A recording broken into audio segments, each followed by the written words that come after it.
कोल्हापूर महानगरपालिकेच्या शहर पाणीपुरवठा विभागाच्या वतीनं आज शहरालगतच्या ग्रामीण भागात एकूण 42 अनधिकृत नळजोडण्या आणि थकबाकीपोटी 3 नळजोडण्या खंडित करण्यात आल्या आहेत. पाणीपुरवठा विभागाकडील वसुली पथकामार्फत Shanta park, Shakambhari colony Shingnapur, RK. नगर, भारती विद्यापीठ समोरील निगणे मळा, समृद्धी कॉलनी या शहरालगतच्या ग्रामीण भागात आज ही कारवाई करण्यात आली. ही कारवाई महापालिका प्रशासक के. मंजुलक्ष्मी, अतिरिक्त आयुक्त राहुल रोकडे आणि जल अभियंता हर्षजित घाटगे यांच्या मार्गदर्शनाखाली करण्यात आली.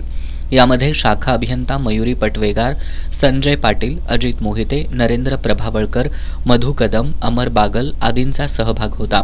ही मोहीम यापुढे सुद्धा सुरू राहणार असून अनधिकृत नळ जोडणी रीतसर अर्ज करून आणि योग्य ते शुल्क भरून नियमित करून घ्यावीत.